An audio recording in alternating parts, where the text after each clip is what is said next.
जय हिंद, वंदे मातरम। राष्ट्र कल्याण के इस मंच से मैं सुबूही खान, एक भारतीय सनातनी मुसलमान, आप सभी लोगों को सादर प्रणाम करती हूँ। अपनी बात शुरू करने से पहले एक बात पूरी ईमानदारी के साथ आप लोगों के साथ शेयर करना चाहती हूँ। इस मंच पर आज नवरात्र में इस विषय पर, विश्व नदी दिवस पर मुझे बोलने का जो मौका मिला है, उसमें मेरी पात्रता केवल इतनी है कि मैं आदरणीय श्री के.एन. गोविंदाचार्य जी की शिष्य हूँ। मुझे नहीं लगता कि मेरे में इतनी कैपेसिटी है कि मैं इस विषय को उस गहराई तक देख भी सकती थी, जो मुझे लगता है कि मैं कहीं ना कहीं कुछ हद तक गुरु कृपा के कारण शायद छू पाई। और जो भी हमने अभियान में गोविंद जी के मार्गदर्शन में चल के थोड़ा बहुत कुछ समझा है, वो मैं आपके साथ जरूर साझा करूंगी। क्योंकि जब पवन भाई अपना एक्सपीरियंस बता रहे थे, जितना काम उन्होंने किया है ग्राउंड वर्क पे, ऐसे बहुत से संगठन हैं, बहुत से ऐसे लोग हैं जो इस विषय में बिल्कुल अंदर तक डूबे हुए हैं। जब हम लोग उनके काम को देखते हैं तो हमें लगता है कि हमने तो अभी शुरुआत करी है, हमने तो अभी छोटे छोटे कदम चलने शुरू करे। राष्ट्र जागरण अभियान पूरे देश में कॉलेजेस में, यूनिवर्सिटीज में जाकर संवाद सभाएं करता है और राष्ट्र के सम्मुख आगे आने वाली क्या चुनौतियां हैं और उनसे हमें कैसे निपटना है। सिर्फ समस्या की बात हम नहीं करते, क्या समस्या है और उनका क्या समाधान होना चाहिए, उस पर हम चिंतन करते हैं और संवाद सभाएं पूरे देश में करते हैं। और जैसे लोक दायित्व जैसे संगठन और पवन भाई जैसे लोग जो पूरे देश में इस तरह के काम करते हैं, उनको हम अपने साथ जोड़ के चलते हैं। क्योंकि राष्ट्र जागरण अभियान कोई एक सीमित, कोई संकुचित या कुछ लिमिटेड लोगों का संगठन नहीं है, इट्स अ मूवमेंट। तो बहुत सारे लोग और संगठन हमारे साथ इस मूवमेंट में चल रहे हैं, क्योंकि गोविंद जी कहते हैं कि प्रकृति को बचाने की इस लड़ाई में जितने भी लोग काम कर रहे हैं वो नव देवता हैं, और जहां जहां ये काम हो रहे हैं वो नव तीर्थ है। तो हम उन नव देवताओं को, उन नव तीर्थों को ढूंढ रहे हैं पूरे देश में। और आप लोगों से भी इस मंच के माध्यम से रिक्वेस्ट करती हूँ कि अगर आप ऐसे नव तीर्थों को, नव देवताओं को जानते हैं, जहां पहुंच सकते हैं, कुछ समझ सकते हैं और फिर सब साथ में मिलकर इस बड़ी विकराल समस्या का कोई समाधान ढूंढ सकते हैं, तो जरूर हमारे साथ साझा कीजिएगा। मंच पर मुझसे पहले काफी प्रबुद्ध लोग इस विषय पर बोल चुके हैं, जैसा मैंने कहा, जो इस विषय को बहुत समझते हैं। प्रोफेसर राजीव प्रताप सिंह जी, प्रोफेसर सर्वेश पांडे जी, आदरणीय पंकज मालवीय जी, आदरणीय ज्ञानेंद्र मिश्रा जी और मेरे भाई आदरणीय डॉक्टर पवन कुमार सिंह जी। उनके बाद जब मैं यहाँ बोलने आई, सबसे छोटी हूँ उम्र में, तजुर्बे में, ज्ञान में, इस विषय पर मुझे लगता है मैं उनसे बहुत कम जानती हूँ। तो जब वो लोग इस विषय पर बोल रहे थे तो मेरे मन में at the back of my mind एक बात चल रही थी, वो भी आपके साथ शेयर करना चाहती हूँ। और ये हर उस मंच पे जब मैं देखती हूँ कि मुझसे ज्यादा काबिल व्यक्ति उस विषय पर बोल रहा है, लेकिन मुझे वो अपॉर्चुनिटी मिल रही है कि मैं भी बोलूँ, तो ये लाइनें मेरे दिमाग में अक्सर चलती हैं। भावनात्मक व्यक्ति हूँ तो जो मन में आता है वो सामने कहे बिना रह नहीं पाती। तो वो जो लाइन वहां सोफे पर बैठे मेरे मन में चल रही थी, वो ये थी कि जब देश का विभाजन हो रहा था तब एक कवि थे, उनका नाम था नाजिश प्रतापगढ़ी। देश से बहुत प्यार करते थे, उनके भाई, उनका परिवार, उनके परिचित सब लोग पाकिस्तान चले गए कि भाई भारत में तो हमें मार देंगे, काट देंगे और ना जाने क्या क्या। नाजिश प्रतापगढ़ी अपने देश से प्यार करते थे तो वो यहाँ रुके। उनका परिवार पाकिस्तान चला गया और उनको चिट्ठियां लिखता, भाई तुम आ जाओ, हम तुम्हारे लिए चिंतित होते हैं। तो वो अपने परिवार से भी प्यार करते थे, देश से शायद परिवार से थोड़ा ज्यादा प्यार करते थे, तो उन्होंने देश चुना। लेकिन अपने भाइयों को उन्होंने चिट्ठी लिखी, ये बताने के लिए कि मैं यहाँ सुरक्षित ही नहीं, सम्मानित भी हूँ। उस चिट्ठी की, वो कवि थे तो एक शायरी की फॉर्म में वो थी, थोड़ी लंबी है, 7-8 मिनट की कविता है, लेकिन मैं सिर्फ 4 लाइनें उस कविता की यहाँ बोलूंगी। नाजिश प्रतापगढ़ी जी अपने भाई को कहते हैं, दयारे हिंद में बसते हैं ऐसे राम अब भी, दयारे हिंद में बसते हैं ऐसे राम अब भी, जो छोड़ सकते हैं गद्दी भरत के नाम अब भी। लेकिन भरत भी तो हो अपने फर्ज से होशियार, लेकिन भरत भी तो हो अपने फर्ज से होशियार, पड़ जाए जो वक्त तो हो जाए भाइयों पे निसार। ये एक पुरानी मसल तुमने भी सुनी होगी कि एक हाथ से ताली कभी नहीं बजती। न मुस्लिमों से न इस्लाम से अदावत है, अदावत मतलब नफरत। न मुस्लिमों से न इस्लाम से अदावत है, हमें तो बस वतन के दुश्मनों से नफरत है। मुनाफिकों के लिए नोके खार है भारत, जो दिल हो साफ तो फूलों का हार है भारत। ये लाइनें मेरे मन में चल रही थी तो आपके साथ साझा करनी थी। अब क्योंकि ये विषय नदी पर है और गोविंद जी के मार्गदर्शन में हमने नदियों की यात्राएं भी की हैं, हमने समझा कि अगर अध्यात्म का रास्ता है तो वो भी प्रकृति से होकर जा रहा है, अगर राष्ट्र प्रेम का रास्ता है तो वो भी प्रकृति से होकर जा रहा है। क्योंकि ये क्लैरिटी होना हमें बहुत जरूरी है। गोविंद जी के साथ नदियों की दर्शन यात्राएं करने से पहले मैं राष्ट्र जागरण अभियान के अंतर्गत पूरे देश में प्रवास कर रही थी। भारत के विरुद्ध कौन कौन सी ताकतें काम कर रही हैं, उनका क्या मोडस ऑपरेंडी है, वो हमें कैसे भाषा जाति क्षेत्र संप्रदाय में बांट देते हैं, वो कैसे एक हो जाते हैं, हम बढ़ जाते हैं, उनके खिलाफ हमें कैसे लड़ना है, उनको हमें कैसे भगाना है। सिर्फ प्रॉब्लम पे मेरा पूरा फोकस था, पूरी एनर्जी मेरी सिर्फ प्रॉब्लम पे फोकस थी। उस नदी की दर्शन यात्राओं में गोविंद जी के मुंह से एक लाइन निकली जिसने मुझे क्लैरिटी दी। गोविंद जी ने कहा कि जब तक हम सिर्फ समस्या पर बात कर रहे हैं वो चिंता है, जब तक हम समाधान की बात नहीं करेंगे वो चिंतन में परिवर्तित नहीं होगा। तो मुझे उस यात्रा में ये पता चल गया कि मेरा काम अभी अधूरा है। अभी I was just addressing and understanding and spreading awareness about the problem. अब मैंने सोचना शुरू किया कि फिर कहाँ गैप है। तब मुझे समझ आया, अच्छा जब दिल से आप कुछ चाहते हैं ना तो यूनिवर्स आपके सामने चीजें ऐसे छोटे छोटे लेसन्स में, मैसेजेस में लाता है।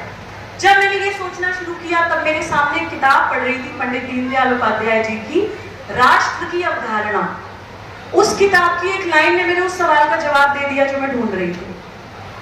वो किताब में कहते हैं कि नकारात्मक राष्ट्रवाद और सकारात्मक राष्ट्रवाद हमें समझना चाहिए।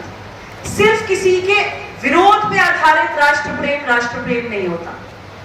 और हम कैसे फेल करते हैं, जब अंग्रेजों को हमें भगाना था हम समझे, हम लड़े, हम एक हुए, हमने उनको भगा दिया। लेकिन जब हमने भगा दिया तो एक वैक्यूम क्रिएट किया, एक खालीपन हुआ और हमने उस सकारात्मक राष्ट्रवाद के बारे में सोचा ही नहीं था कि जब भगा देंगे तो करेंगे क्या। आजाद भारत चाहिए, स्वतंत्र भारत चाहिए, अपनी स्वाभिमान चाहिए, लेकिन जब मिल जाएगा तो करेंगे क्या, वो सोचा ही नहीं था। तो जब भगा दिया तो उस वैक्यूम को हमने उन्हीं की कॉपी करके भरा। और ये साइकोलॉजिकल प्रूवन फैक्ट है कि हम जिससे लड़ते हैं, लगातार लड़ते हैं, हम लड़ते लड़ते उसके जैसे ही हो जाते हैं। ये एक साइकोलॉजिकली प्रूवन फैक्ट है। हम एक्चुअली अंग्रेज ही बन गए। तो कोई ऐसा बहुत ज्यादा बड़ा, मुझे लगता है कि स्वतंत्रता का अधिकार हमने प्राप्त नहीं कर लिया है। तो आज अगर हम नकारात्मक राष्ट्रवाद की बात कर रहे हैं कि हमें किससे लड़ना है, तो हमें यह भी समझना है कि जब उन एंटी नेशनल फोर्सेस को निकाल देंगे तो सकारात्मक विजन क्या है हमारा, हम अपने देश को कैसे देखना चाहते हैं। यही हमने गोविंद जी से सीखा। भारत माता की जय। भारत माता की जय क्या है? क्या किसी मानचित्र की जय? क्या किसी मैप की जय? जो तस्वीर हम देखते हैं, कभी आरती कर लेते हैं, कभी फूल चढ़ा देते हैं, क्या है वो भारत माता? कोई भी देश होता क्या है? देश जीवंत होता है। किसी भी देश की मिट्टी वो देश होता है, उस देश के जंगल वो देश होते हैं, उस देश के पहाड़ वो देश होते हैं, उस देश की प्रकृति वो देश होती है।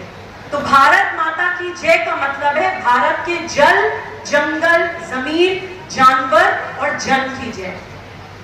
यह राष्ट्र प्रेम की परिभाषा हमने अपने गुरुजी के आशीर्वाद से सीखी है।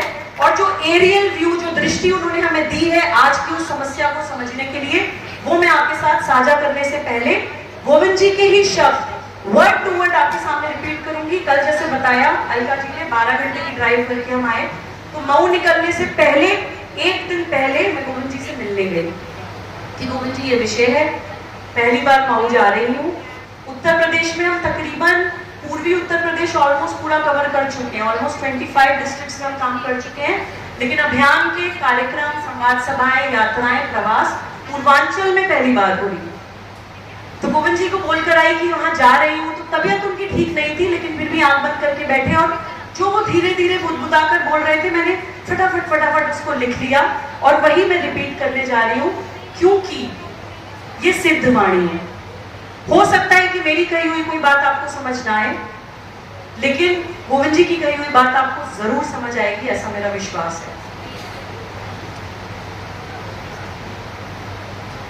गोविंद जी कहते हैं, जो बहे वो नदी, जो ठहर जाए वो तालाब, बांध बैराज तालाब है। नदी के साथ साथ नदी के नैसर्गिक लक्षण अविरलता और निर्मलता है, दोनों में ही खंड पड़ा है। 15,000 नदियां थी, जिसमें से 4,000 विलुप्त हो चुकी हैं। मनुष्य की करामात थी।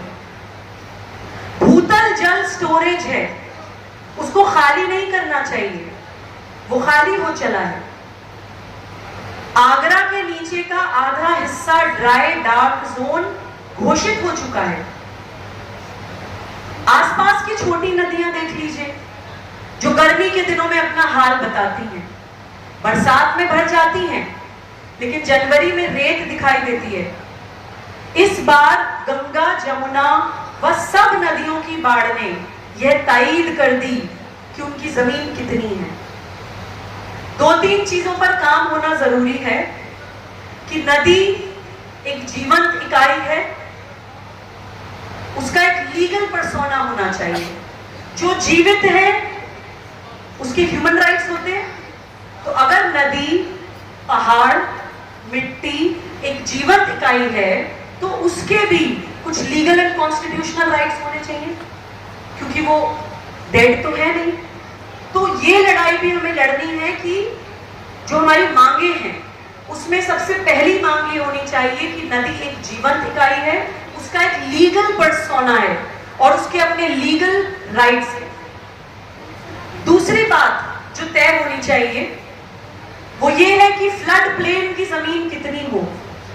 ये तय हुआ था कि हाईएस्ट फ्लड प्लेन से 500 मीटर दूर दोनों तरफ की जमीन नदी की होगी। इसको आधार बनाकर सर्वे तो करें, यानी कि कितनी जमीन नदियों की पूरे देश में एंक्रोच की जा चुकी है, कम से कम उसके ऊपर कोई कमीशन तो बने। संसद में बात होना, कानून बनना, ये सारी चीजें तो बाद में आती हैं। पहले प्रॉब्लम को आइडेंटिफाई तो कर लें। अभी तो हमें यही नहीं पता कि कितनी जमीन को हम एंक्रोच कर चुके हैं।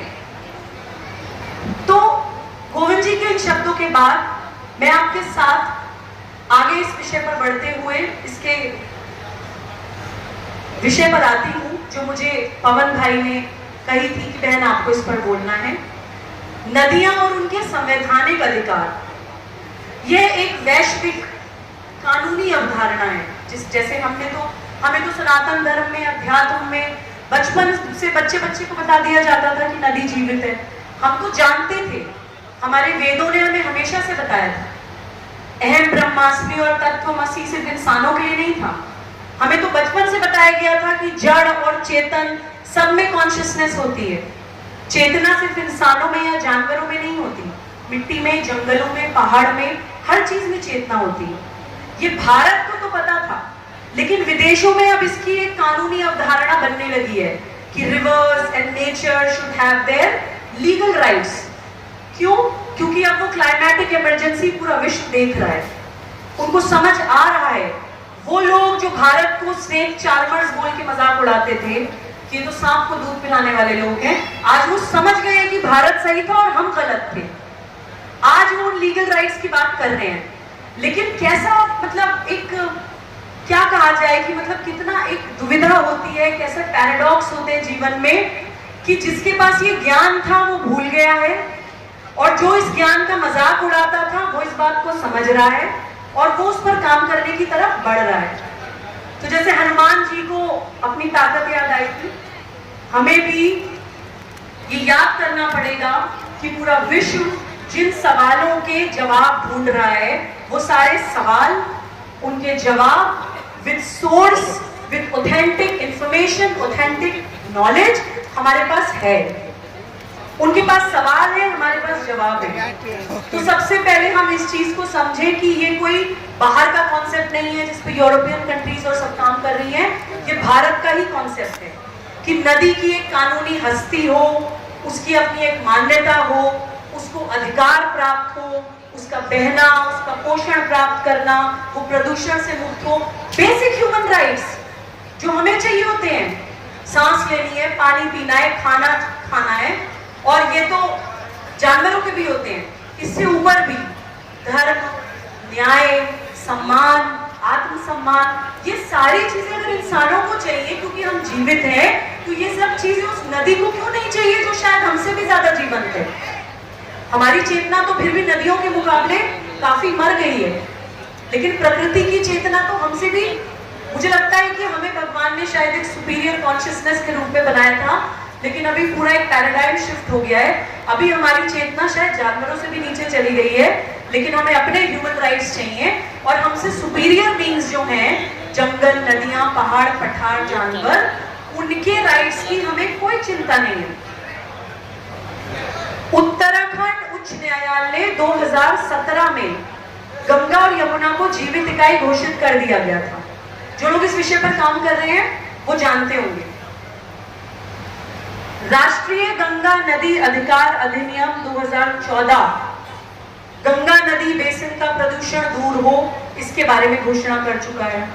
कितना पैसा नदियों की सफाई में लगता है हम सब जानते हैं। करप्शन के कारण नहीं हो पाता है, लैक ऑफ विल पावर के कारण नहीं हो पाता है, स्थानीय प्रशासन के कारण नहीं हो पाता है, और बहुत बार इग्नोरेंस के कारण नहीं हो पाता है, अज्ञानता।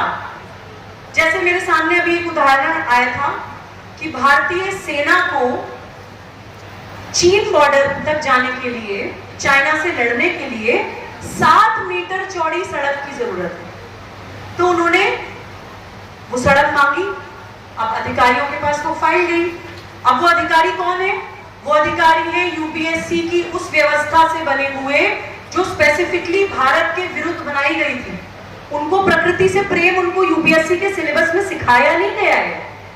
उनको प्रकृति के प्रति नफरत सिखाई गई है। उनको ऐसे ग्रूम किया गया है कि कल को जाकर ये इस देश की प्रकृति को नष्ट करें और बाजारवाद को, कंज्यूमरिज्म को प्रमोट करें। That is how they have been trained. तो ऐसे बहुत से अधिकारियों को भी मैं जानती हूँ जो कहते हैं कि I am a nationalist, but वो प्रकृति विरुद्ध पॉलिसीज बनाते हैं, वो प्रकृति विरुद्ध काम करते हैं। उनको यही नहीं पता कि अगर वो एक नदी के विरुद्ध कुछ कर रहे हैं, पहाड़ के विरुद्ध कुछ कर रहे हैं, तो वो देश के विरुद्ध कर रहे हैं। तो कॉन्सेप्ट में ही गड़बड़ी है। तो जब भारतीय सेना ने वो 7 मीटर चौड़ी रोड मांगी, तो अधिकारियों ने ऑर्डर दे दिया, जो 7 मांगे तो और बड़ा 12 मीटर रोड बनाओ। और उस 12 मीटर रोड के लिए वो हिमालय को अंधाधुंध काट रहे हैं। और इस विषय पर जो लोग काम कर रहे हैं, वो उनसे हम लोग लगातार संपर्क में हैं। दिन रात वो लोग कोर्ट कचहरी के चक्कर काट रहे हैं, मेंबर ऑफ पार्लियामेंट से मिलने जा रहे हैं, रिक्वेस्ट कर रहे हैं, समझा रहे हैं, सुप्रीम कोर्ट को ओपन लेटर्स लिख रहे हैं, लेकिन किसी को समझ ही नहीं आ रहा है। उनको ये समझ नहीं आ रहा है कि वो, अगर एकदम देसी भाषा में बोलूं तो, पंगा किससे ले रहे हैं। They are fiddling with Himalaya, the Himalaya which is sinking.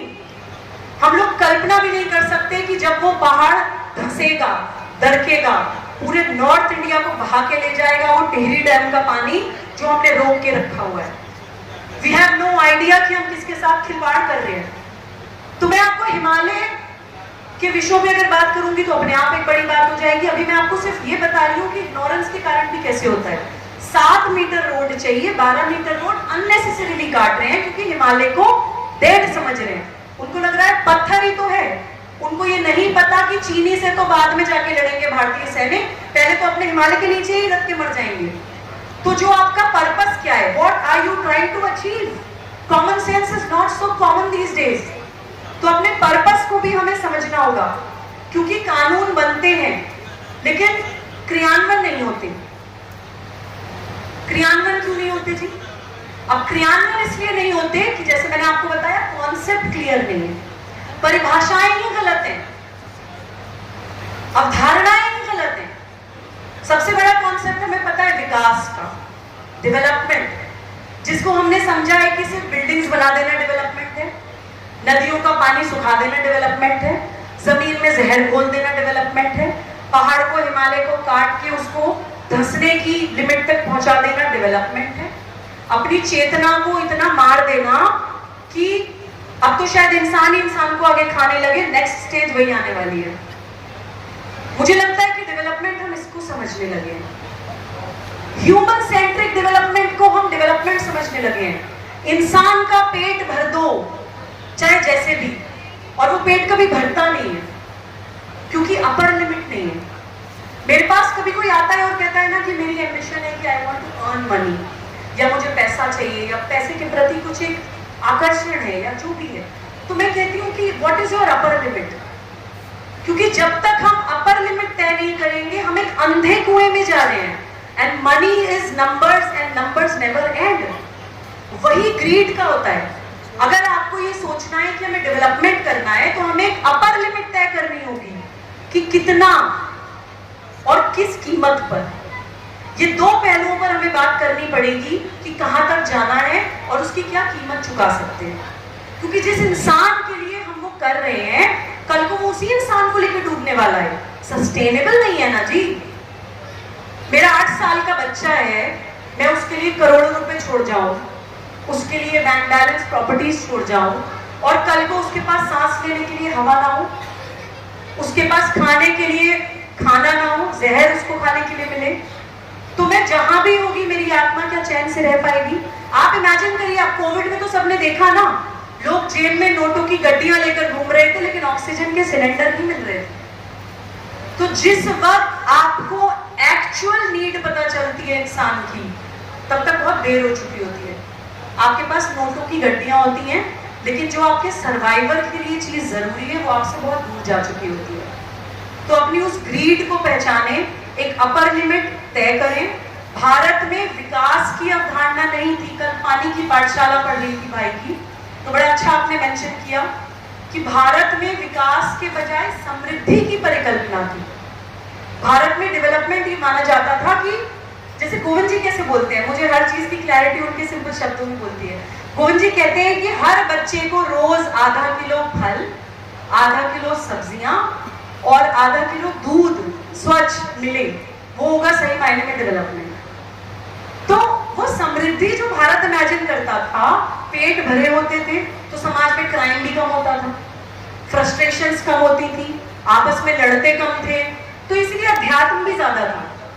हमारे ही देश में भगवान राम, भगवान कृष्ण, बाबा नानक, महात्मा बुद्ध या रहीम, रसखान, कबीर क्यों होते हैं? मुसलमान तो पूरी दुनिया में होता है, सनातनी मुसलमान भारत में ही क्यों होता है?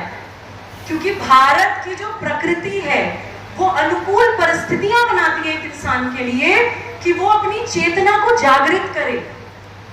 बोध गया गई थी, वहां पता चला कि महात्मा बुद्ध को ज्ञान पेड़ के नीचे ही हुआ था। भगवान कृष्ण की सारी लीलाएं यमुना किनारे। कल पवन भाई से बात हो रही थी कि भगवान राम से रिलेटेड कम से कम 13 ऐतिहासिक पॉइंट्स सरयू नदी पर ही हैं।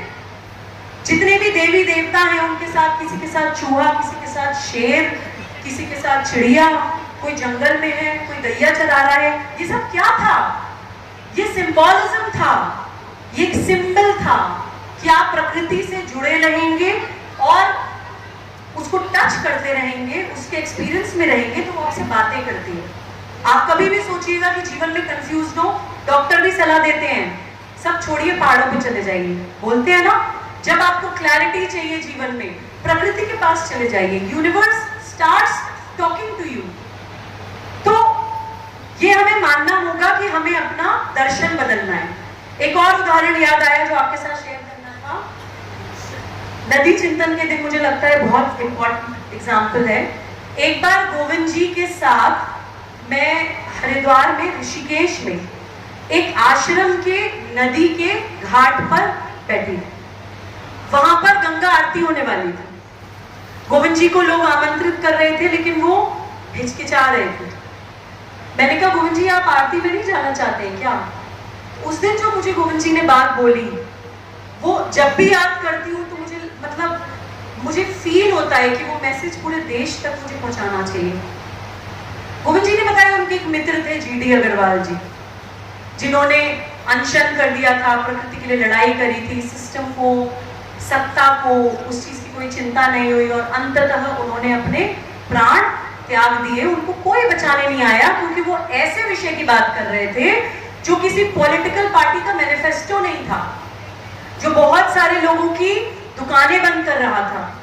एक बार तो गोविंद जी ने मुझे बताया कि एक बार GD अग्रवाल जी अनशन कर रहे थे तो कुछ लोग ग्रुप में आए उनको डराने के लिए कि उठाओ उठाओ GD अग्रवाल को नदी में फेंक दो, इस तरह से बोल के उनको डराने की कोशिश करी, लेकिन वो नहीं डरे। और बाद में स्वर्गीय GD अग्रवाल जी ने गोविंद जी से ये कहा कि गोविंद जी मैं सोचता हूं कि काश मुझे उस दिन गंगा मैया में फेंक देते। Imagine the kind of involvement, the kind of sacrifice, the kind of vision these people have for our country, और हम उसको समझ नहीं रहे हैं। GD अग्रवाल जी तो चले गए, गोविंद जी तो आज भी 83 इयर्स की उम्र में नदियों की यात्राएं कर रहे हैं पैदल, लोगों को बता रहे हैं कि प्रकृति केंद्रित विकास करो, मानव केंद्रित विकास केवल विनाश लाएगा। लोग समझ नहीं रहे हैं।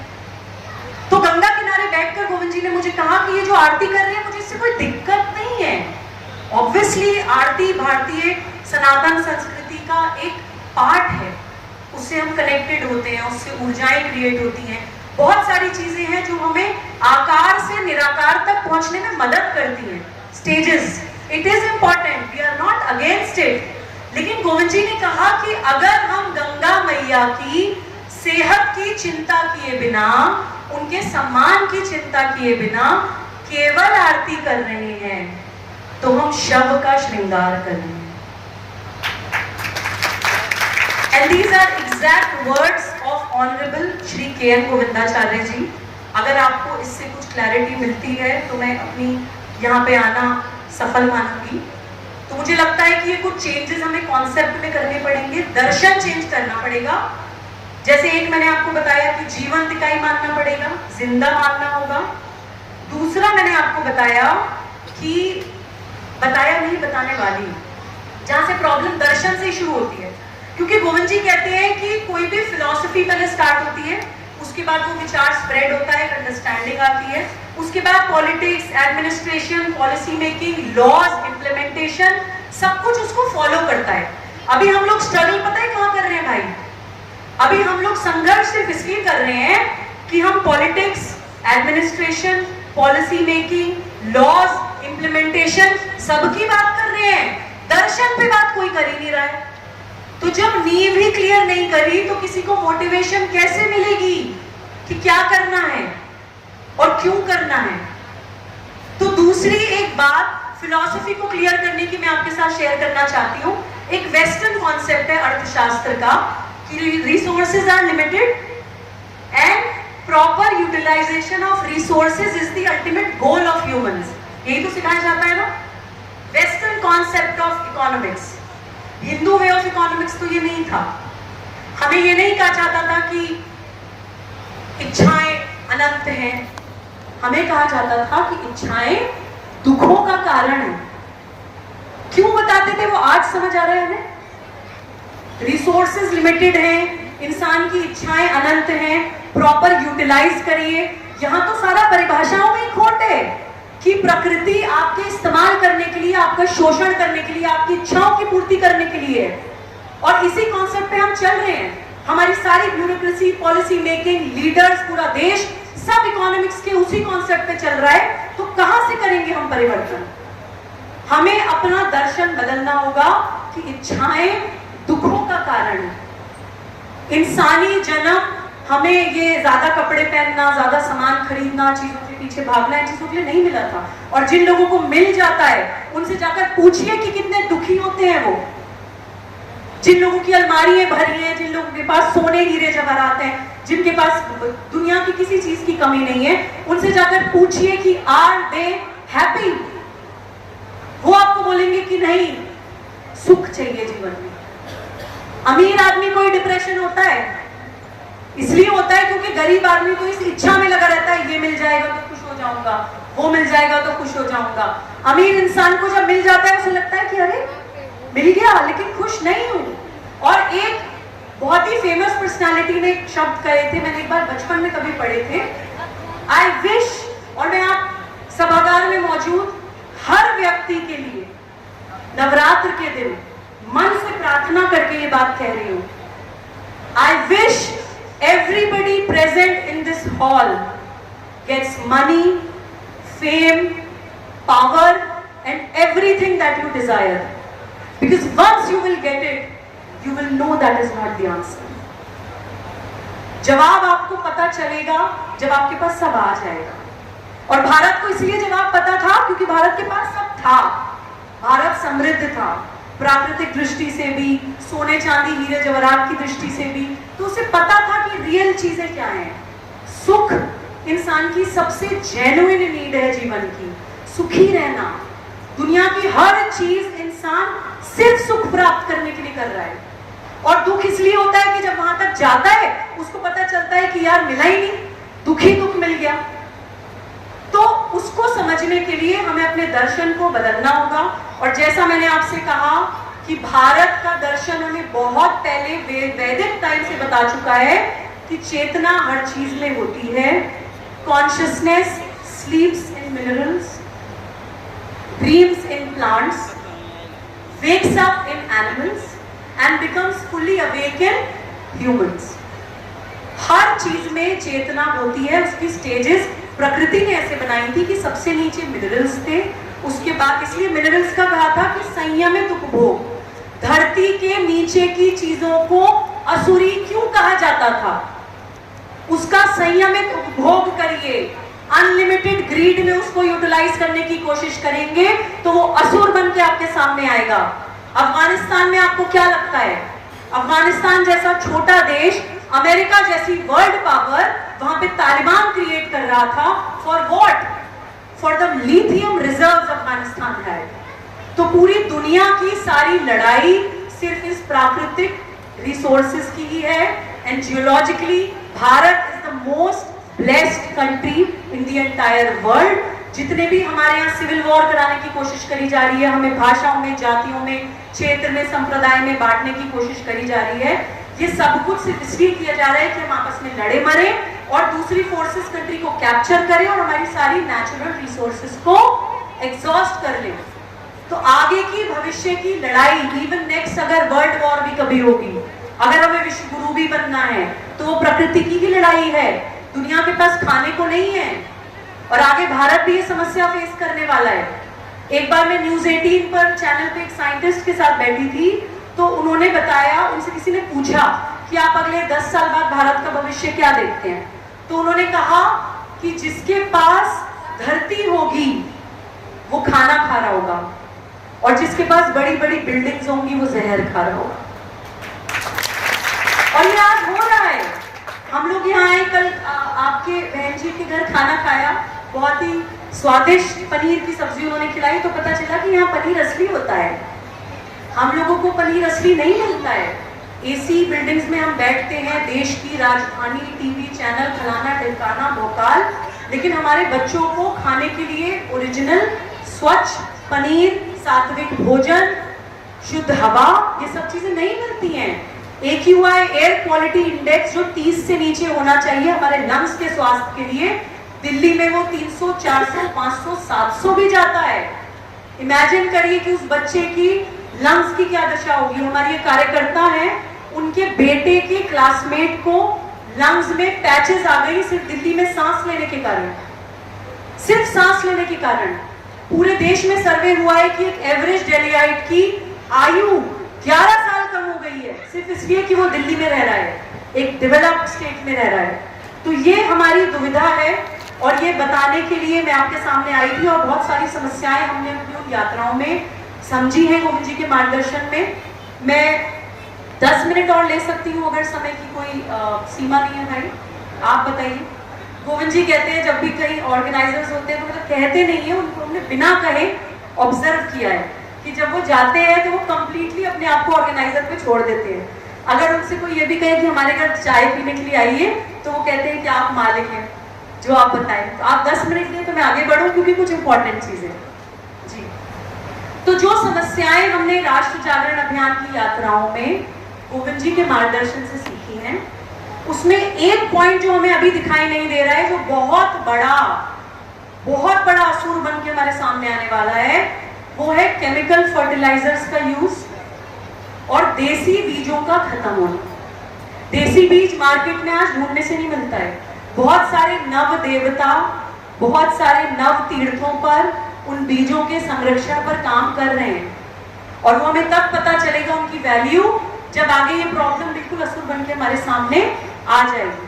क्योंकि केमिकल फर्टिलाइजर का भी एक मार्केट है, मॉडर्न विदेशी बीजों का भी एक मार्केट है, तो वो लोग नहीं चाहते कि भारत को अपनी ये ताकत पता चले, वरना उनकी दुकानें बंद हो जाएंगी। गोविंद जी कहते हैं कि भारत पूरी दुनिया में एकमात्र ऐसा देश है जिसके पास 127 इको एग्रो क्लाइमेटिक जोन्स हैं। 127 eco agro climatic zones, wonderland है पूरी दुनिया की, आंखें फटी रह जाती हैं सोचकर भी, इसीलिए देवभूमि कहा जाता था।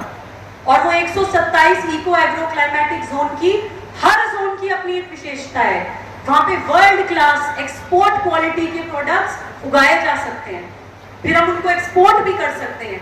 वो भारत के लिए, अगर हम एक एग्रेरियन इकोनॉमी की तरह अपने आप को एस्टैब्लिश करने का सोचें, तो we can become food basket for the entire world. इसीलिए भारत माता कहते थे, एक वेग इमेजिनेशन नहीं थी।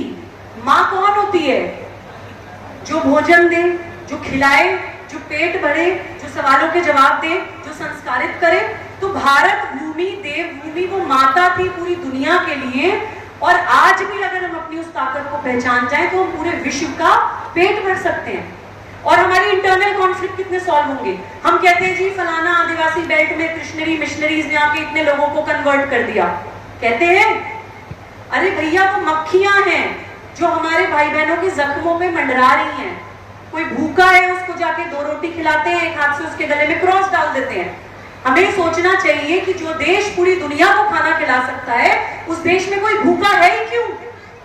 हम भी तो कुछ गलती कर रहे हैं जिसका फायदा एंटी नेशनल फोर्सेस उठा रही हैं। इसलिए इन सभी प्रॉब्लम्स का सॉल्यूशन आपको प्रकृति की ओर वापस आने से ही मिलेगा। भूतल जल की अगर बात करें, तो पंजाब में आई थिंक 700 मीटर नीचे तक धरती में पानी नहीं था लास्ट टाइम जब हम गए। 700 मीटर। कानपुर में 300 मीटर नीचे तक धरती में पानी नहीं है। आगरा का तो अभी परसों ही मुझे गोविंद जी ने बताया कि आधा आगरा ड्राई जोन घोषित हो गया है, कि पानी है ही नहीं जी। चेन्नई में 2000 फीट नीचे धरती में पानी नहीं। ये हमने अपने भूतल जल के साथ कराए। अब आ जाते हैं हिमालय पर, क्योंकि गोविंद जी का निर्देश हुआ है कि अगले 2 साल राष्ट्र जागरण अभियान में हम सनातनी मुसलमान और हिमालय, इन 2 विषयों पर फोकस करेंगे, because this is a national emergency right now. अब हिमालय क्या है? हिमालय कच्चा पहाड़ है। वो इतना सख्त नहीं है जितना आपको लग रहा है। वो कच्चा पहाड़ है, बहुत नया पहाड़ है, बहुत पुराना नहीं है। कभी कोई स्लाइड्स हुई होंगी, कभी कुछ चेंजेस हुए होंगे। मैं टेक्निकल वर्ड्स में थोड़ा अनाड़ी हूं, तो कुछ ऐसा हुआ होगा कि प्रकृति ने हिमालय को बनाया। अब वो कच्चा पहाड़ है, तो उसकी load bearing, weight bearing capacity कम होगी। एक 10 साल का बच्चा भी समझ सकता है इस बात को। वो कम वजन संभाल पाएगा ना। मिट्टी का एक पहाड़ बना दीजिए, उसमें कितना वजन डाल सकते हैं? ये कॉमन सेंस की बात बड़े बड़े अधिकारियों को समझ नहीं आती है। कितना वजन हम उस हिमालय पर डाल रहे हैं। टूरिज्म, हमने टूरिज्म के नाम पर अपने तीर्थ स्थलों को ट्रैवलिंग डेस्टिनेशंस बना दिया है। क्यों होते थे तीर्थ दुर्गम स्थानों पर? क्या लगता है आपको? भगवान ने, जिसने कीड़े की भी पेट भरने की व्यवस्था करी है, उसको ये नहीं पता कि क्या चीज कहां होनी चाहिए। हम इंसानों के लिए आसान बनाएंगे कि वो प्लेन में बैठकर तीर्थ स्थल पहुंच जाए। जब आप आसान बनाएंगे तो कोई वो व्यक्ति भी बैठ जाएगा जो वहां पहुंचना डिजर्व नहीं करता, जिसकी चेतना शायद उतनी है ही नहीं कि वो उस भगवान के दरबार में अपना चेहरा दिखा पाए। तो तीर्थ स्थान दुर्गम स्थानों पर इसलिए होते थे कि वहां वही पहुंच पाता था जिसका मन साफ होता था, आत्मा पवित्र होती थी, भगवान तक पहुंचने का संकल्प होता था, और चलते गिरते मरते, बीमारी में, धूप में, पानी में, बारिश में, बाढ़ में, वो जाके वहां भगवान तक पहुंचता था। और पहुंचने के बाद एक और उसमें एक स्पिरिचुअल एनर्जीज काम कर रही है। आप देखिए, जनरली हम डे टू डे लाइफ में मन, बुद्धि, चित्त, अहंकार में फंसे रहते हैं ना, इसलिए हमें क्लैरिटी नहीं आती। जब हम थकते थे, पैरों में दर्द हो गया, नहीं चलते हैं जी आगे। हमारी यात्राओं में भी होता है हमारे साथ, ये बच्चे जानते हैं। कई बार ऐसा होता है कि चल नहीं पाते, दीदी थोड़ी देर बैठ जाइए, पानी पी लीजिए, फिर चलते हैं। तो जब आप किसी संकल्प के साथ, एक दृढ़ निश्चय के साथ चलते हैं, तो सबसे पहले आपको अपने शरीर से मोह खत्म होता है। दर्द हो रहा है, होने दीजिए, आगे जाना है। तो आप अपने मन कह रहा है कि नहीं यार चलो यहाँ आइसक्रीम खा लेते हैं, नहीं चल पिक्चर देख लेते हैं दिल्ली में, नहीं वहां जाना है। तो आपने अपने मन से भी एक लड़ाई जीती। बुद्धि कह रही है कि क्या करोगे वहां जाके, थक के बैठे हुए, एंजॉय करो, इतने में तो पार्टी कर लो। आप मन से जंग जीतते हैं, बुद्धि से जंग जीतते हैं। चित्त कहता है वो मेमोरी कि हाँ फलाने दिन पैर में दर्द हुआ था, आज आगे जाएंगे तो अब भी दर्द होगा, आप उस मेमोरी से भी जंग जीतते हैं। फिर फाइनली एक अहंकार, जो सबसे ज्यादा मुश्किल होता है इंसान के लिए क्रॉस करना। मैंने लोगों को पैसा पार करते देखा है, लालच पार करते देखा है, पावर का मोह पार करते देखा है। फाइनली जहां आदमी आके गिरता है वो होता है अहंकार। तो जब आप मन, बुद्धि, चित्त से लड़ाई लड़के बिल्कुल गिरते हैं ना भगवान के सामने जाकर, तब वहां आपका अहंकार भी ड्रॉप होता है। That's the purpose of reaching अ तीर्थ स्थल। उसको हमने रोड्स बना दिया, टूरिज्म के लिए बड़ी बड़ी बिल्डिंग्स बना दी, और इसके कॉमन सेंस के छोटे सॉल्यूशंस भी हो सकते हैं। क्या इको सेंट्रिक, क्या जो बैम्बू के कंस्ट्रक्शंस या ऐसे लाइट वेट कंस्ट्रक्शंस नहीं हो सकते पहाड़ों पे? बिल्कुल हो सकते हैं, लेकिन हम लोग करते नहीं है। विदेशों से कंपनीज आती हैं, हम आपके यहाँ ये काम इतने कम पैसों में कर देंगे, और हम लोग अंधाधुंध कर देते हैं। जो जोशीमठ पूरा धंस रहा है, हम लोग वहां भी होकर आए थे। उसका कारण क्या है? एक हाइड्रोलिक प्रोजेक्ट आया, उसमें आपने 1 किलोमीटर तक तो नीचे ड्रिलिंग कर दी। ड्रिलिंग करते हुए वो ड्रिल करने वाले मशीन भी धंस गई। जो कारीगर उसको मशीन को निकालने गए वो भी दब गए। प्रकृति चिल्ला चिल्ला के कह रही है कि मत करो, लेकिन समझ नहीं रहे हैं। नीचे से खोखला कर दिया, ऊपर से उस पर वजन डाल दिया, तो वो धंसेगा नहीं तो क्या होगा? कॉमन सेंस नहीं है आपके पास। तो ये गलतियां हम सिर्फ इसलिए कर रहे हैं क्योंकि या तो हम इग्नोरेंट हैं, या फिर हम लालची हैं, या फिर हम अहंकार में हैं कि हमें लग रहा है कि हमारे पास तो पैसा है। जैसे किसी ने बोला था हम कहीं और चले जाएंगे। बहुत से लोग तो ऐसे हैं जो दूसरे प्लैनेट्स पे भी जमीन लेना शुरू कर दिए। उनको लग रहा है कि जी यहाँ खत्म होगा तो दूसरे प्लैनेट में जाएंगे, लेकिन कोई गारंटी नहीं है। एक पिक्चर आई थी ना 2012, उसमें अमीर अमीर लोगों ने अपने लिए क्लेम किया होता है, और बड़ा महंगा टिकट था कि सिर्फ अमीर ही बच पाएगा। लेकिन जब क्योस होता है ना, जब भगदड़ होती है, तो बहुत सारे गरीब अमीरों को खींच खींच के उसमें चढ़ जाते हैं। तो कोई गारंटी नहीं है कि आपका पैसा, आपका अहंकार भी आपको बचा लेगा। कोविड में तो था ना सबके पास पैसा, क्यों नहीं मिले जी सिलेंडर? बहुत लोगों को नहीं मिले। बहुत सारे ऐसे लोगों को जानती हूँ। मैं उत्तर प्रदेश की यात्रा में एक घर में गई थी, भगवान से तौबा तौबा करके बोलती हूँ। मेरा ये मिक्स ही रहता है, लोग कंफ्यूज हो जाते हैं कि अल्लाह को प्रणाम कर सकती हूँ, मैं भगवान को तौबा भी कर सकती हूँ। तो मैं घर में गई जो एकदम सफेद संगमरमर की तरह, ताजमहल की तरह बना हुआ था। उनका इकलौता बेटा 26 साल का, कोविड में उसकी जान चली गई थी। तो अगर आपकी ये गलतफहमी है कि आपका पैसा आपको बचा लेगा, तो इस गलतफहमी को भी अपने मन से निकाल दीजिए। और मैं आपको सच बात बताऊं, कभी कभी ऐसा लगता है ना कि क्योंकि इंसानी शरीर से काम कर रही हूँ, तो ऐसा तो नहीं है कि मेरा कोई लालच नहीं होगा ये काम करने में। तो मैं अपने आप से पूछती हूँ कभी कि मेरा क्या लालच है? तो मुझे लगता है कि मेरा लालच शायद ये है कि मुझे मन से ये महसूस होता है कि अगर कभी मेरे बच्चे के सामने प्राकृतिक आपदा आई, तो शायद उन नदियों को, जंगलों को, पहाड़ों को ये याद होगा कि हाँ इसकी माँ ने इसमें काम किया था, तो इस बच्चे को छोड़ दो। शायद ये मेरा लालच। और गोविंद जी कहते हैं कि नेशनल इंटरेस्ट, पर्सनल इंटरेस्ट दोनों होते हैं। आपको दिमाग में क्लियर होना चाहिए कि आप किस इंस्पिरेशन से, किस मोटिवेशन से काम कर रहे हैं। तो खैर, विषय पर मैं अपनी बात कर चुकी हूँ। अब मैं आपको एक और छोटा सा उदाहरण बता रही हूँ कि नेशनल यूनिटी के लिए भी प्रकृति एक बहुत इंपॉर्टेंट सब्जेक्ट है। हम राजस्थान में गए, हमने वहां पर सरोवरों की, जल की, सनातन में क्या परंपरा, क्या महत्व रहा है, क्या सांस्कृतिक योगदान रहा है, क्या डायरेक्शंस हमें मिलने चाहिए उस विषय को लेकर, उस पर हमने एक सेमिनार किया। तो वहां पर मुझे पता चला कि राजस्थान में क्योंकि सबसे कम बारिश होती है भारत में, तो उन लोगों को पानी की वैल्यू हमेशा से बचपन से ही पता होती है।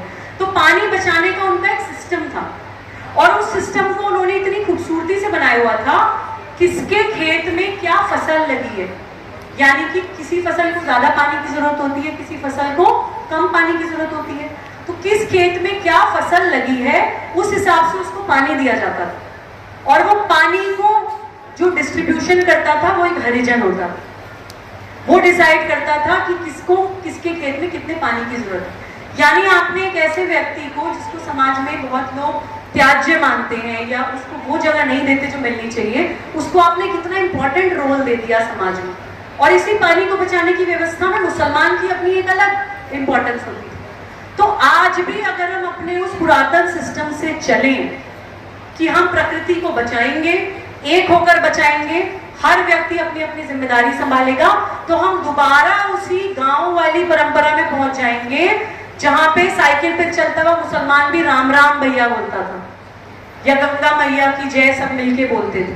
तो वो यूनिटी जो थी वो हमारे अंदर प्रकृति के कारण ही थी। क्योंकि हमें समझना होगा, लास्ट की ये बात बोल के अपनी वाणी को विराम दूंगी, कि भारत विश्व के दूसरे देशों की तरह बहुत छोटा देश नहीं है, कम लोग नहीं है, विश्व की सबसे ज्यादा भाषाएं हमारे पास, सबसे ज्यादा जातियां हैं। उत्तर प्रदेश में जहां पे हम आज खड़े हैं, पूरे देश की सबसे ज्यादा जातीय विविधताएं उत्तर प्रदेश में पाई जाती है।